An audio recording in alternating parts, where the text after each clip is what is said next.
Assalamualaikum warahmatullahi wabarakatuh. Innal hamdalillah nahmaduhu wa nasta'inuhu wa nastaghfiruh wa na'udzu billahi min shururi anfusina wa min sayyiati a'malina. Man yahdihillahu fala mudilla lahu wa man yudlil fala hadiya lahu.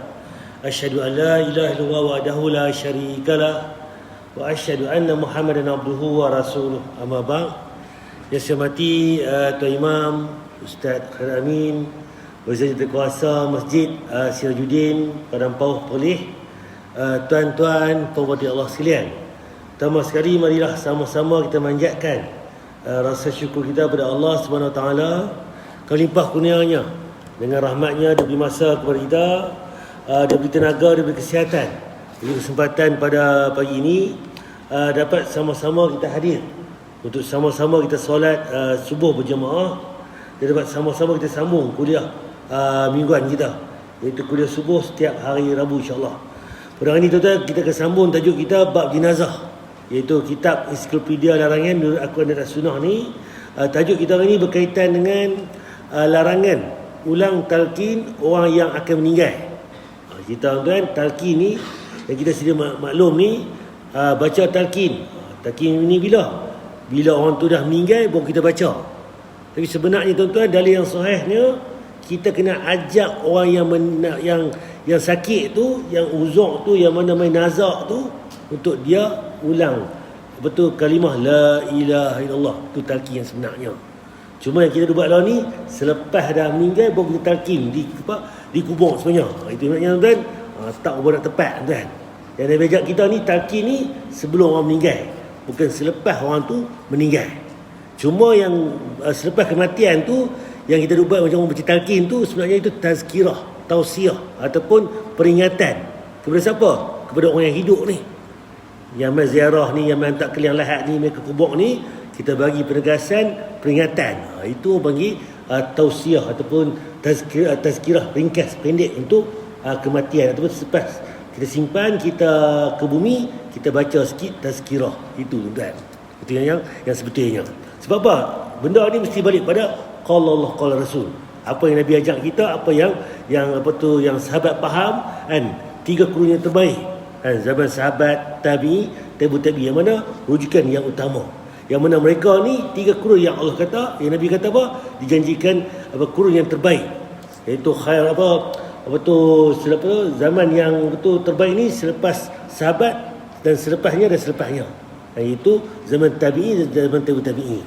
Kita sebelum saya nak pergi tajuk kita hari ni, kita akan tengok sikit tentang keutamaan istighfar. Istighfar ni tuan-tuan, apakah fungsi istighfar ni? Rupanya istighfar ni benda yang sangat besar tuan. Keutamaan istighfar. Manusia diciptakan penuh dengan kekurangan. Di antara kekurangan manusia adalah selalu berbuat dosa. Akan tetapi Allah yang maha penyayang dan maha bijaksana mensyariatkan suatu ibadah yang bisa menutupi kekurangan tersebut.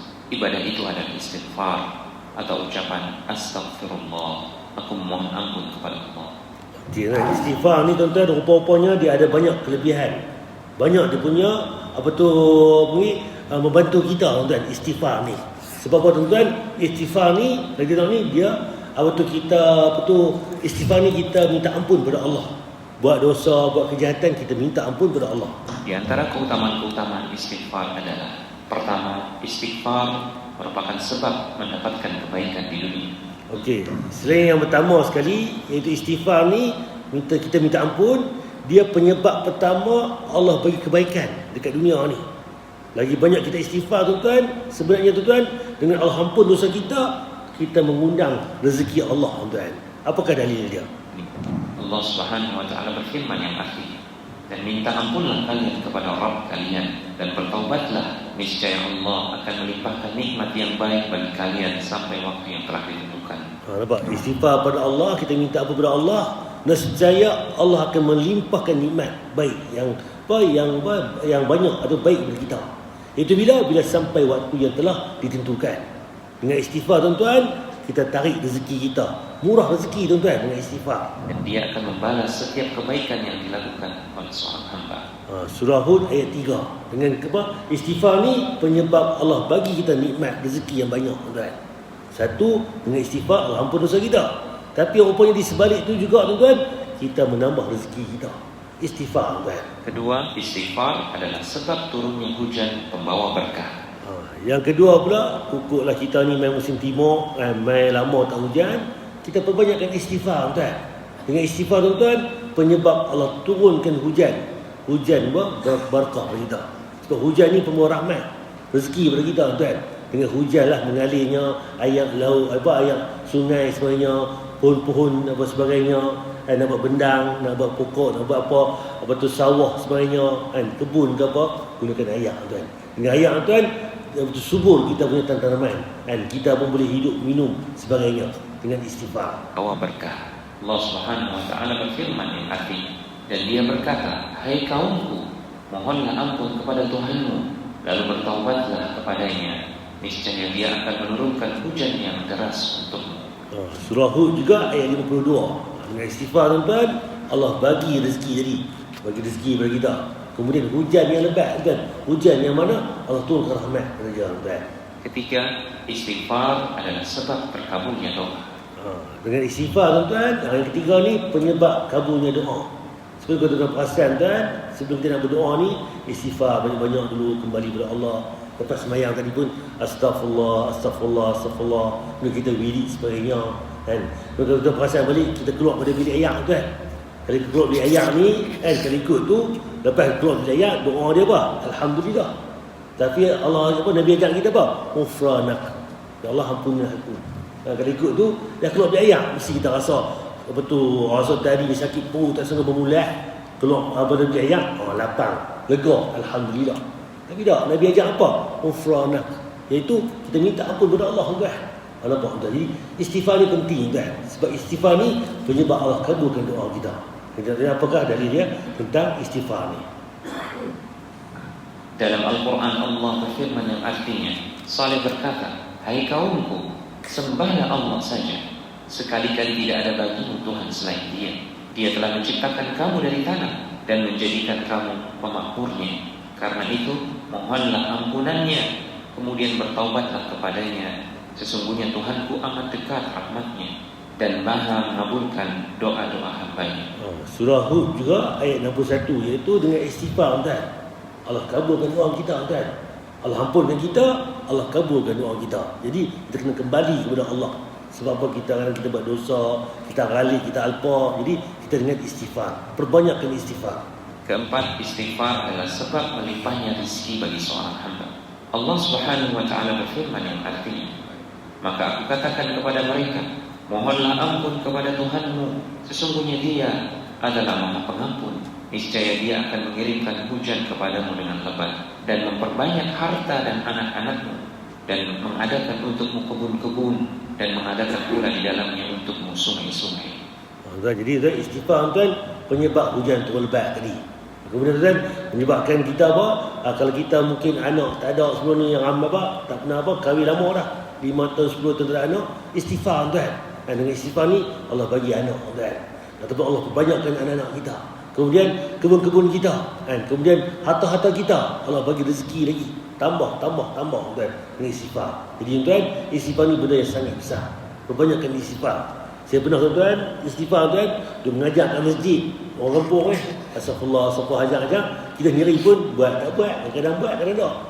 Contohnya saya nak pergi Kuala Lumpur tu ni, naik motor pergi mesyuarat. Naik motor tuan sampai dekat tengah jalan tu, dekat Sungai Perak sebelum tu, aku ni duk ajak orang istighfar. Aku ni istighfar pun ajak orang. Duk atas motor ni istighfar, astagfirullah, contoh kan. Contoh tuan, apa yang terbukti kan, ini dalil kan. Saya sampai di Petronas Sungai Perak tu kan, pagi-pagi rehat nak balik betul nak terus perjalanan, kita buah minyak, bersusul lah. Kereta banyak, motor banyak. Kemudian bila sampai dekat depan saya tu, motor besar, tu buah minyak. Mai tahu saya, ni adik, buka tong ni, saya beli minyak ni, saya buah kat dalam tu habaq banyak buah penuh kan. Jadi dia buah tu 30 ringgit lebih dah, motor besar dah. Ramai adik buah belakang. Saya buka tong saya. Kat motor saya. Berapa ringgit? RM6 je motor saya. Tapi nampak tuan-tuan, orang tak kenal pun. Bayangkan tuan-tuan, kat highway tak kenal pun. Kan? Tapi dengan minyak tuan, dia buat tong dia, ada lagi baki. Katalah dia buat RM40, RM35, RM34, ada lagi baki. Buat kat tong saya tuan. Motor saya. Tu saya tutup. Terima kasih bang, ni tadi dia banyak orang kata. Contoh tuan. Nampak? Tu yang kita nampak tuan. Nampak tuan-tuan, tuan-tuan buat tuan. Adalah nanti tu nampak nanti rezeki mai daripada bendang tuan-tuan ke, daripada kebun tuan-tuan ke, daripada tak mana-mana tuan-tuan tak rasa pun, tak tahu pun dapat rezeki. Duduk makan sarapan pagi nak pergi bayar, ada orang bayar dah. Contoh. Kita ni kawan kita ni lama kawan ni. 5 tahun 20 tahun dah ni. Hutang kita tak bayar lagi. Berapa ribu? 5,000 contohnya. Tapi dengan istighfar kita tuan-tuan, dia duduk, dia bayar rumah kita, bayar hutang. Tak ada jaga. Kalau kita ada untung sampai hutang ni pakai doa, tapi doa tuan rezeki tuan nampak kata Allah bagi rezeki yang kita tak jaga-jaga. Istighfar tuan. Bendang ke, kebun ke, apa tu anak ke, apa tu harta ke, apa ke tuan, pasti ada tuan. Cuma mungkin Allah tak bagi dah. Allah bagi ke depan. Tak pun Allah tak bagi kat dunia ni, Allah bagi akhirat pun iya tuan. Jadi terpulang pada Allah tuan. Cuma kerja buat kita minta kepada Allah, istighfar, minta ampun sebagainya tuan. Itu yang patut kita buat. Dan mengadakan pula di dalamnya untuk sungai-sungai. Kelima, istighfar mencegah seseorang dari hukuman atau adab atas dosa yang pernah ia lakukan. Allah Subhanahu wa taala berfirman yang artinya, Allah sekali-kali tidak akan mengadab mereka sementara engkau wahai Muhammad masih berada di antara mereka. Dan Allah juga tidak akan mengadab mereka selama mereka beristighfar. Kalau kita beristighfar tuan, mungkin Allah nak turun bala tuan. Ujian, mudarat sebenarnya. Tapi dengan kita ni, ada kalangan kita ni beristighfar, Allah khul dulu tu. Tapi Allah tak jadi langsung benda tu. Boleh jadi. Sebab apa? Masih ada orang kita ni, kampung kita, masyarakat kita ni yang masih istighfar kepada Allah. Istighfar ni tuan-tuan, banyak kelebihan dia. Dia tarik rezeki, kan? Dia tolak bala tuan-tuan, dia tambah lagi rezeki, kan? Rezeki kita, harta kita, anak kita, kan? Kebun kita, sebagainya. Dan Allah buang dosa kita pula. Dan penyebab rezeki ni doa kita kabul tuan. Jadi banyak punca dengan istighfar. Keenam, istighfar mampu melapangkan yang sempit dan menghilangkan kesusahan. Nabi SAW bersabda yang artinya, barang siapa yang memperbanyak istighfar, Allah akan melapangkan kesusahannya, mengeluarkannya dari kesempitan, dan memberinya rizki dari jalan yang tidak dia sangka-sangka. Nampak? Hadis Muslim. Dalil ni cukup besar tuan. Istighfar ni kita akan rasa lapang tuan. Duk risau macam-macam benda tak selesai, risau ni, tapi istighfar tuan, Allah akan keluar daripada kesempitan, daripada kita kalut, kalang kabut, sompok sebagainya, tak lapang, jadi dia lapang sebenarnya. Allah bagi rezeki lagi daripada mana? Jalan-jalan yang kita tak jangka. Yang tadilah contohnya, kita tak sangka pun nak ambil ke mana ni. Balik rumah sekali lagi, orang gantung buah pisang, sikat. Kalau ikut nak beli pula ni sekilo RM5 tu kan. Pisang pula 2 kilo pula. Untung dah RM10. Kan? Balik sekali lagi pula, orang gantung pula buah rambutan kata. Contoh. Main masjid pula ada kenduri pula. Contoh, rezeki murah kan. Satu. Kadang apa pun kan. Keluar model dengan istighfar. Dengan istighfar ni Allah bagi rezeki kita berlimpah ruah kan. Okey, ni tajuk kita minggu lepas kan. Saya dah kaji sikit. Larangan menguburkan jenazah pada 3 waktu. Nabi larang kita ni simpan jenazah ni 3 waktu yang kita bincang minggu hari tu ni. Itu dari yang sahih hadis Ahmad, Muslim dan Abu Daud. Iaitu ada 3 waktu di mana Rasulullah SAW melarang kita untuk melakukan solat sunnah mutlak dan menguburkan jenazah kaum muslimin. Jadi kita tak libat solat 3 waktu ni, kita tak libat sebarang solat mutlak ni, sunat mutlak. Iaitu ketika matahari baru terbit. Bila ni saat lagi ni matahari syuruk ni 7 minit, matahari mula terbit tu dengan buat solat lagi. Sampai bila? Dia lebih kurang 1 tinggi galak tu dan lebih kurang. Anggaran dia 7 minit tambah 15 ke 20 minit.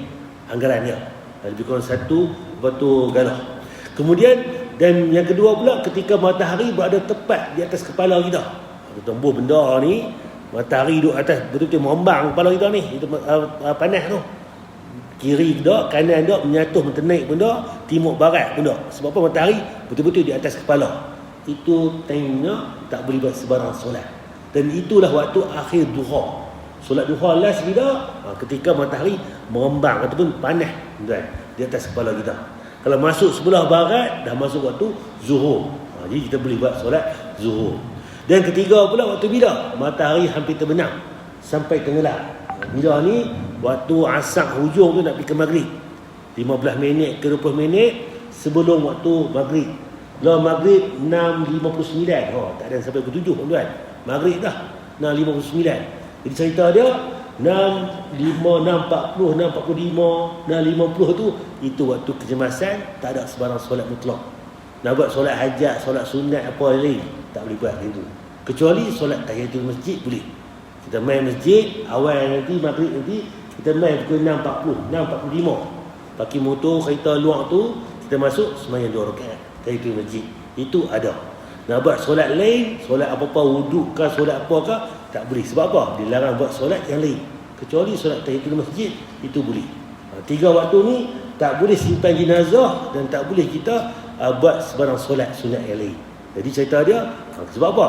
Kita bincang hari tu ni sebab yang awal tu ketika matahari naik di antara 2 tanduk syaitan dilarang. Ketika matahari di atas kepala kita, sebab apa?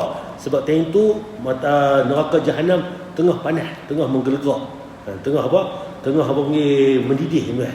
Yang ketiga pula dari yang disebut pula sebab apa time hujung petang ke maghrib ni, sebab time tu antara 2 tanduk syaitan. Jadi itu sebab tu Nabi larang kita buat sebarang solat dan kita pun hindarkan tidak simpan jenazah time-time ni. 3 waktu ni kita hindarkan. Kita bincang tadi sebab apa? Sebab tadi ni neraka waktu ada antara 2 tanduk syaitan. Yang ketiga pula sebab apa? Neraka jahanam bergolak. Ketiga pula sebab apa? Matahari tu berada di antara 2 tanduk syaitan bila dah tenggelam. Dan orang zaman dulu ni dia akan sembah matahari. Sebab tu Nabi hindarkan antara 3 waktu ni. Hadis Muslim. Okey, tajuk kita hari ni tuan-tuan, bab jenazah larangan ulang talqin orang yang akan meninggal. Macam mana pula Nabi larang kita untuk kita ulang. Nak meninggal ni, nampak nazar, betul kita ajak dia untuk kita mengucap. Tapi Nabi pesan pula jangan kita duk pergi paksa. Sebab apa? Ni dalil dia. Mentalkinkan. Mentalkin adalah menuntun, kita bantu, kita ajak seseorang yang akan meninggal dunia untuk mengucapkan kalimah syahadah la ilaha illallah. Itu maksudnya talqin. Kita ajak dia, kita pimpin dia, kita peringat dia. Mentalqin seseorang yang akan meninggal dunia disunahkan bagi orang yang ada di sisi orang yang akan meninggal. Kalau kita ni ada orang nak meninggal, kita ni sunahnya Nabi ajak, kena ajak orang dia yang uzuk itu, orang yang nazak itu nak meninggal. Macam mana? Laqinu mautakum la ilaha illallah. Tuntunlah, ajarlah, bimbinglah seseorang yang akan meninggal dunia dengan mengucap kalimah la ilaha illallah. Hadis Muslim. Nampak? Dalil dia macam mana? Ajak orang yang meninggal ni la ilaha illallah. Kita pula talqin bila orang dah meninggal baru kita ajak dia. Itu tak betul kan? Sebab tu kita buat talqin lepas jenazah dah ke bumi, itu bukan nama talqin. Nama dia tazkirah.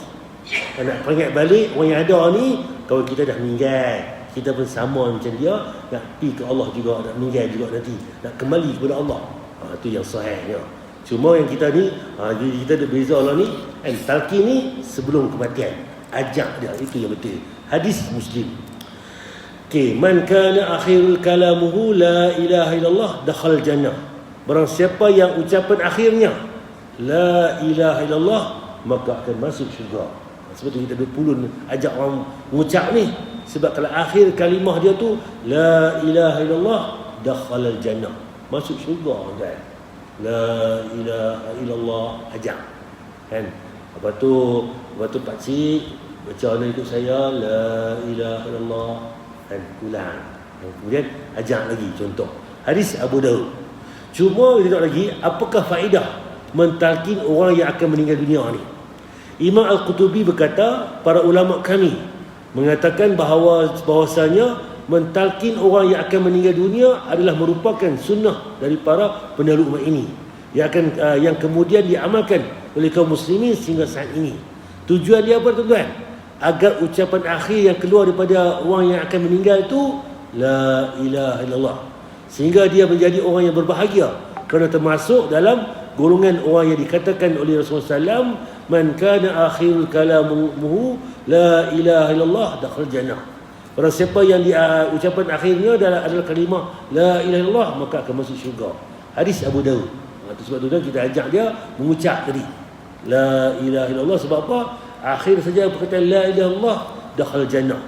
Itu hadis Abu Daud. Cuma selain itu, untuk mengingatkan orang yang akan meninggal dunia terhadap sesuatu yang dapat menolak gangguan syaitan. Kerana syaitan akan mendatangi orang yang akan meninggal dunia dalam keadaan dalam rangka untuk merosakkan akidahnya. Sebab kita, orang yang sakit tu, orang yang nazak tu, dia tengah duk bergelombang, tengah duk berperang ni, nak mati nanti ni, main iblis syaitan duk hasut. Sebab apa? Nak ikut game dia ke dah, berjaya tak berjaya. Kita pun nak perkemaskan balik dia tentang la ilaha illallah, takut dia balik sebagainya. Itu tu yang dia punya kelebihan atau sebab kita ajak orang la ilaha illallah ni. Cuma kita tengok balik batasan mentalkinkan orang yang kena dunia. Dia ada batasan dia. Bukan pergi duk ajak ikut dan je. Kita tengok dan. Sebab apa? Mentalkin orang yang akan meninggal dunia cukup sekali saja. Rupa-rupanya kan tak perlu kita ulang banyak kali. Sekali ajak, kemudian dia berikut kita, dia saya. Agak lama nanti dia pun sebut benda lain pula dah. Kita ajak pula. Itu cara dia. Ni dah ustaz, saya ajak dia, dia sebut tak puas hati nak kena, kita untuk dia pula ajak pasal. Lagi tu kan apa jadi dekat sini. Kemudian sebab apa kita nak bagi dia akhir tu sebut la ilaha illallah kan. Kemudian Imam Qurtubi berkata, apabila seseorang yang akan meninggal dunia telah membaca la ilaha illallah sekali, maka tak perlu ulang. Kalau dia kalau nazak tadi disebut dah tadi sekali, kemudian dia pun sengah cukup. Dia tak puas hati lagi, kita yang tak puas hati pula. Ucap lagi la ilaha illallah. Tak ikut macam bagus. Tapi kan tuan, bila lama-lama kita pressure dia makin jadi beban. Bukan. Sebab apa? Dia sakit satu, kedua pula dia berperang ni dengan syaitan. La ilaha illallah. Dia pun la ilaha, contoh. Sengak lama. Dia kata pula, no tanah ayah tu dekat ujung. Dah saya membuat tanah pula dah. Kena ulang balik. Sebab apa? Dia dah mampu dah. Kereta ni tanah ni bendang ni, ni apa tu kedai sewa, ni dia pick up bab harta pula dah. Dia nak meninggal. Kalau dia sebut lagu tu, dia relax kita panggil balik la ilaha illallah. Itu tujuan dia. Tapi kalau dia pun tak nak kata apa dah lepas tu, cukup kan. Sebab apa? Kita tahu pressure balik kepada orang yang nak meninggal ni. Dia ajak dah kali, dia beban kan. Tak kata dah. Kan. Itu jadi tengok balik kan. Timam tara lah. Kita tahulah macam mana orang nazak tu. Dia sakit macam mana. Kerana disebut pun dia bunyi pun tak kena, bunyi tak bunyi ni. Tu kita jangan nilai pula. Dia baca tak habis la ilaha illallah ke apa, itu hak Allah pula nak bagi. Kita macam kahwin tu sah tak sah. Tu bab kahwin lain lah. Kan? Saya terima nikahnya. Kalau dia terima tu clear dah. Ni tak puas ustaz dia sebut pun macam main-main, ulang balik. Tu bab nikah contoh lain. Tu nak regi pula pengantin. Nikah ni mudah aja. Kalau dia ada sambut tu, iya. Tak ada kata nak perlu shake hand, tak shake hand tu kita ada kita. Sebenarnya tak shake hand pun yang si wali tu lafazkan ni, dia sambut balik terima pun dah sah kan. Tapi tengoklah dia punya cara dia tu tentang nikah. Di bab meninggal pun sama. Ajak dia la ilaha illallah. Tak perlu kita ulang banyak kali. Kalau dia sebut cukup sekadar itu tuan. Contoh tuan, ni husnul khatimah. Kematian adalah rahasia Tuhan, dan sebagai manusia yang beriman, kita pun tidak akan pernah tahu kapan ajal akan menjemput. Tetapi ternyata tak sedikit kematian menjemput di saat sedang melakukan ritual beribadah, seperti yang terjadi pada orang-orang berikut ini. Dan berikut On The Spot telah merangkumnya dalam 7 video orang meninggal di saat ibadah versi On The Spot. Okey, ini tentang ibadah macam mana tengah meninggal dalam keadaan husnul khatimah lah. Yang mana yang pertama ni,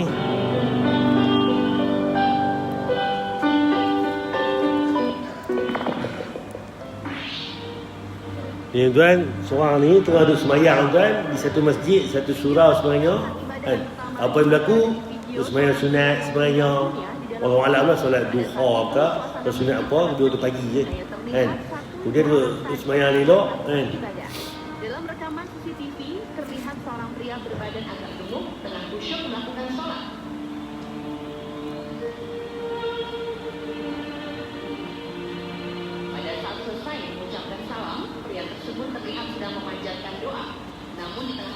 sedang memanjatkan doa, pria tersebut tiba-tiba bersujud. Dan setelah itu dia tidak bergerak sama sekali.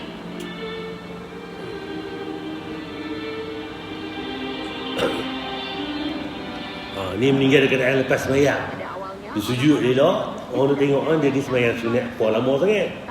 Kan orang yang disuruh sembang hujung pun dia tengok banyak jalan, banyak pegang-pegang dia orang tu kan. Dia pegang dia sujud lagi. Tapi tengok lain pula sujud dia lagu lain. Maksudnya dah meninggal dah tuan. Contoh. Jadi bercara lah. Ini contoh husnul khatimah kan.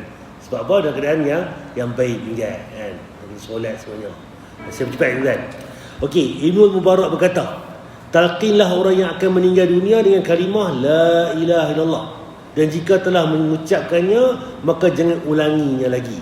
Ini Mubarak bersebut, ajak orang nak meninggal ni, la ilaha illallah. Jika dia telah mengucapkannya, maka jangan ulang lagi. Cukup. Cuma kalau saya kata dia, agak lama sikit dia sebut benda lain, mapu, macau ke apa ke, ajak balik. Pula. Itu ia keperluan. Jadi kalau dia pun tak kata apa kan, sengak-sengak tu, cukup kan. Yang kita duduk pressure pula. Ni 5 minit sekali ni, kena panjat ni. Bukan lagu tu. Sebab dia dah kata dah tadi, la ilallah, habis perkataan tu.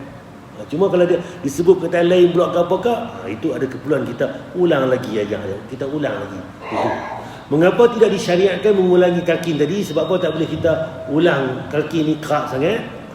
Imam Al-Qutubi berkata, telah mengatakan Abu Muhammad Abdullah Al-Haq, hal tersebut adalah kerana jika orang yang akan meninggal dunia ditalqinkan secara berulang-ulang, ditakutkan ia merasa terusik dan bosan, jemu, sehingga syaitan akan membuatnya berat untuk mengucapkan la ilaha illallah.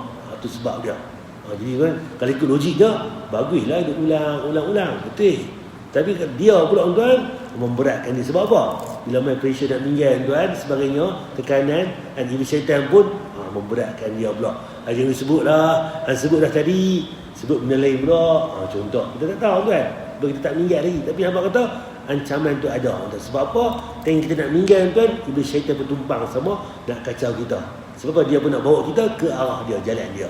Dan kita tuan, kita dah sebut tadi, dah ajar, cukup sekadar yang sakit tadi, yang nazak tadi, sebut la ilaha illallah, dah cukup dah.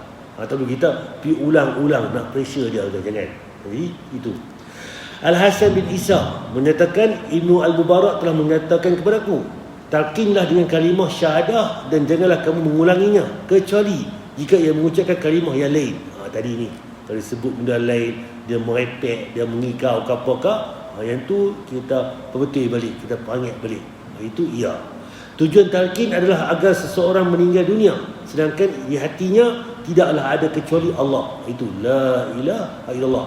Jadi kalimah tauhid balik. Kerana pusara hal ini adalah hati. Dia berucap pada hati. Amalan hati yang akan dilihat dan amalan hati yang merupakan sebab keselamatan. Adapun amalan lisan yang bukan merupakan terjemah apa yang ada dalam hati, maka tidak berfaedah. Kadang-kadang dia ni tak sebut dekat mulut ni, tapi hati dia la ilaha illallah, mungkin koma ke, mungkin sakit, mungkin dia dengar kita ni, tapi dia tak sebut mulut, tapi dalam hati dia duduk betul kan, pun kita tak tahu. Tapi apa-apa pun kita ajak telinganya, dia dengar, supaya dalam hati dia pun sama seperti yang mana yang ni kita ajak dia. Allah nak bagi ke apakah, itu hak Allah pula. Tapi kita ni kerja buat kita ajak orang yang nak meninggal ni la ilaha illallah kan. Jadi ini kan contoh, bila kita nak hidup kita ni, dalam doa kita boleh selit doa-doa ni. Doa yang kita minta adalah husnul khatimah, pengakhiran yang baik kan.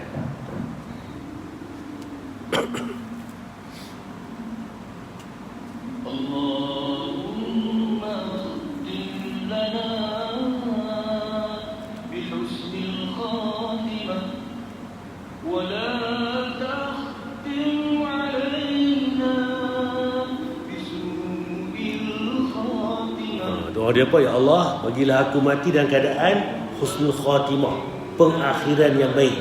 Dan bukan Allah matikan kita dalam su'ul khatimah, dalam pengakhiran yang buruk. Jadi bisu'il khatimah.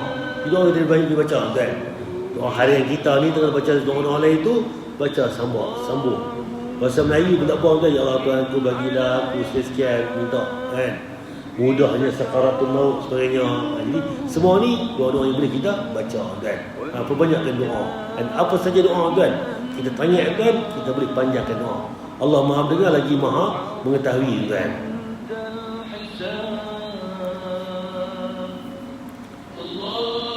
Dia tunggu sama lah, dia akan sebut sama seperti dekat ni tuan. Di cerita dia tuan, kita balik pada apa tu yang mana Nabi ajak kita ni, minta kita kembali pada apa tu Allah mengkena yang elok. Yang mana dalam keadaan mengucap kalimah la ilaha illallah, pengakhiran yang baik, husnul khatimah, bukan su'ul khatimah tuan. Dan seperti dekat ni dulu tuan, saya InsyaAllah minggu depan kita akan sambung pula tajuk baru berkaitan dengan kata di sini larangan membina binaan atas kubur. Dah kita simpan jenazah sebagainya, tak boleh kita buat binaan atas kubur ni. Binaan macam mana Nabi larang? Kita rujuk pada minggu depan. Ustaz, kalau kita buat bagi tinggi sikit kubur tanah boleh tak? Kita tengok siapa jawapan. Sekarang tinggi sikit nak bezakan kubur tu, ya boleh. Jadi kalau kita buh apa mama, buh jubin, buh tai, buh bata tinggi sebenarnya tu, itu yang Nabi larang kan. Sebab apa? Ada sebab dia. Sebab apa? Kalau kita tuan, aku duit banyak ni, aku buat 2 tingkat kubur ayah aku, mak aku. Aku ada duit banyak pula, aku bubuh pula tai, aku bubuh pula mah, buh belian pula. Kaya. Dia pergi kat aku pula. Ayah banyak duit, Tok Wan banyak duit. Nampak? Kacau kan? Kubur ni tak ada apa, main kubur dia tinggi 3 tingkat, orang sekuri pula. Kacau kan. Sebab tu apa tu agama ni dia bukan boleh main suka-suka. Kalau duit banyak mana pun, main sini. Cara dia macam mana? Kita buat wakaf, buat apa tu infak sebagainya. Buat cara lain. Bukan lagu tu cara dia. Kita sayang pada dia. Kita beli apa yang Nabi ajak kita, dan kita buat dan apa yang Nabi larang kita hindarkan. Wallahu a'lam. Ada tuan tanya apa untuk tajuk ini berkaitan dengan talqin tadi. Talqin tadi bila tentang ada kematian, sila. Ya. Pakai okey, terima kasih. Macam mana kalau hidup dia ni dah kita kenal dia pekak kan. Nak talqin juga. Sebenarnya boleh, tak ada masalah. Mungkin kan, logiknya dia pekak, tapi mungkin dengan sebab Nabi dia tak ada kata untuk orang dengar saja ke apa, nak meninggal saja ajak. La ilaha illallah. Kan? Kita lah, telinga dengar, masjid tak mai pun. Kan? Telinga dengar tapi pekak. Bukan cerita mata ni, mata nampak tapi mata tu tuli kan, tak nampak apa benda-benda kebaikan. Itu kita balik dah cerita dia. Jadi tuan, kalau dia tu mungkin dah pekak, ajak dia dalam masalah. Kan? Dia ni pekak ni ajak apa? Kalau kita tahu kod tank tu tank luar ni pekak, kod nak meninggal tu Allah bagi tengah balik macam mana. Allahu a'lam. Kan? Itu soal dia bagus lah. Kan? Kita kena tahu juga. Ni tak ada masalah. Boleh ajak maknanya. Kan? Allahu a'lam. Ada tuan tanya lagi kan? Ya, sila. Ya.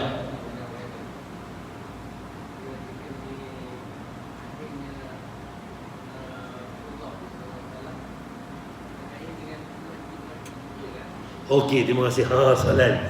Sama kita tanya ni macam mana betul Cik Rahman kita. Itu ada yang penceramah duk kata ni bila mati berkalimah ni Nabi sebut ummati. Bila cek balik bukan yang tu sebenarnya. Sebab dari saya tak sebut ummati. Dia sebut kata lain kan. Jadi ummati tu bukan. Jadi kita rujuk balik apa yang Nabi ajak, apa yang Nabi beritahu. Kalau itu cantiklah ummati umatku. Bukan yang tu. Ada kalimah lain yang Nabi sebut bila meninggal dia. Kita kena balik pada rujukan yang sahih balik. Kita pun tak boleh kata lah sebab apa. Agama kita main rojok kan. Daripada dulu ni main seketui ni daripada pedagang Arab di Melaka tu, Cina ada, India ada, Arab ada. Sebab tu di rojok. Syiah ada dalam tu kan, macam-macam ajaran. Zaman kita lah ni kita tahu, boleh tapik balik yang mana betul, yang mana salah sebenarnya. Itu.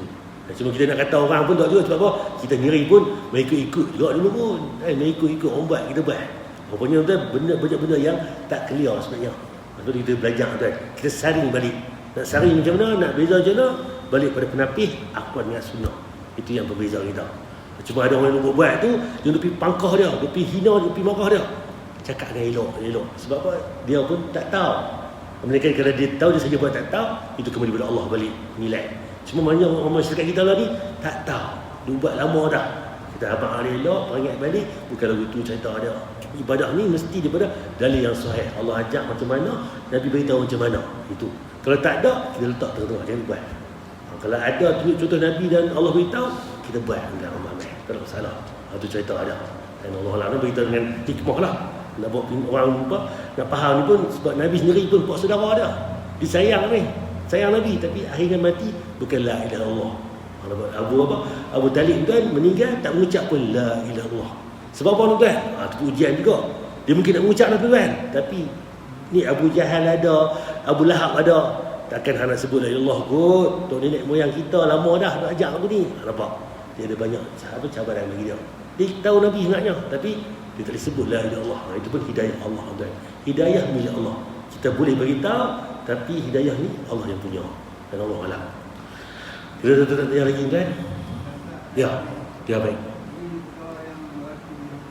Ya, di hospital. Uzak nazak ni. Baik.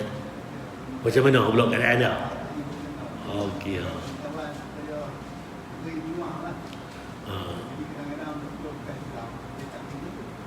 Okey, baik. Macam mana kan? Kita masih kalau kita tanya macam mana, ada di hospital ni betul lah.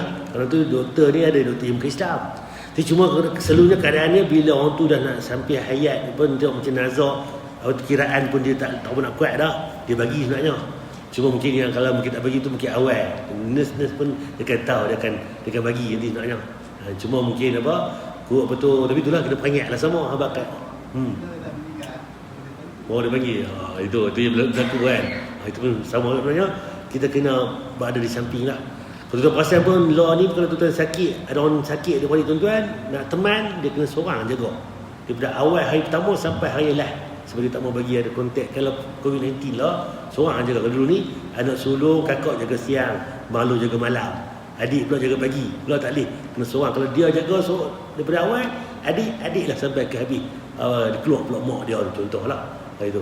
Cuma penyakit tadi mungkin itu kena boleh perangat lah pihak hospital sebenarnya kena ambil cakna lah, kena ajak tadi. Lepas tu apa tu talqin tu la ilaha illallah. Kalau mungkin tak keluarga pun dia pun sendiri pun dia kena ada ilmu tu, kena pergi di tepi yang sakit tu la ilaha illallah sekali kan. Itu kan. So kita kena faham. Bila faham agama ni insya-Allah mudah kan. Dan banyak orang ke hospital ni bab semayang apa tak mayang. Sakit-sakit tu tak mayang dah. Nanti balik dah qada, dah kena semayang. Kan? Macam mana keadaan dia? Gunalah macam-macam. Mungkin kalau tak kena ayat, kita tayamum. Tayamum pula macam-macam tuan. Boleh katil tu pun boleh kita tayamum kan. Tak perlu kita nak turun katil sebagainya. Yang kita ni payah ustaz, nantilah balik nantilah sihat-sihat nanti. Takut tak ada anak ni kan meninggal tu. Itu baru semayang tak ada qada. Dia semayang time tu. Kan? Buat segera tuan. Cuma yang ada qada ni sebab apa? Itu jadi tu khilaf perbincangan tu lah. Sebab kalau kita cari dalil balik tak ada sebenarnya qada. Dia kena buat on time. Duduk atas terbang ke ada tahun ke buat terus tuan sebenarnya. Tak ada qada ni. Sebab apa? Dalil qada tak ada tuan. Cuma ulama bincang dia boleh tak buat terus, baik dia ada juga dia qada dia buat. Itu. Tapi dalil yang sahih tak ada qada ni. Dia kena buat on time. Sebab subuh lah ni tak sama dengan subuh esok ni. Kan tak sama subuh kemarin. Dia terikat dengan waktu. Subuh, asar, maghrib, isyak. Waktu-waktu dia. Kan? Kalau itu qada tu kan, bayangkan 20 tahun dulu ni. Tak semayang 30 tahun. Main umur 40 baru semayang. Nak qada semayang waktu yang law pun tak tersolat. Nak qada hak lepas. Pakai doa dah. Aku solat hari ni, hari mana lah. Jenuh dah. Sebab tu taubat kan. Taubat, nasuhah betul. Itu yang betul. Cuma lepas ni macam mana Nabi ajak kita? Kalau betul dah kita dulu tertinggal semayang, solat yang wajib tambah sunat. Sebab Allah kata pula, cari pahala sunat dia yang mana boleh bantu dia masuk ke syurga. Pahala sunat ni penting kan. Solat sunat kita ni bantu kita masuk syurga. Jadi kita perbanyakkan solat sunat, ibadat solat sunat apa semua ni, taman-taman kita ni, pahala ni Allah akan bantu kita kan. Tapi kita buatlah, akan bantu kan. Wallahu a'lam. Untuk tanya lagi, terang saya pergi dekat ni. Subhanallah wa bihamdika asyhadu an la ilaha illa anta astaghfiruka wa atubu ilaik. Assalamualaikum warahmatullahi wabarakatuh.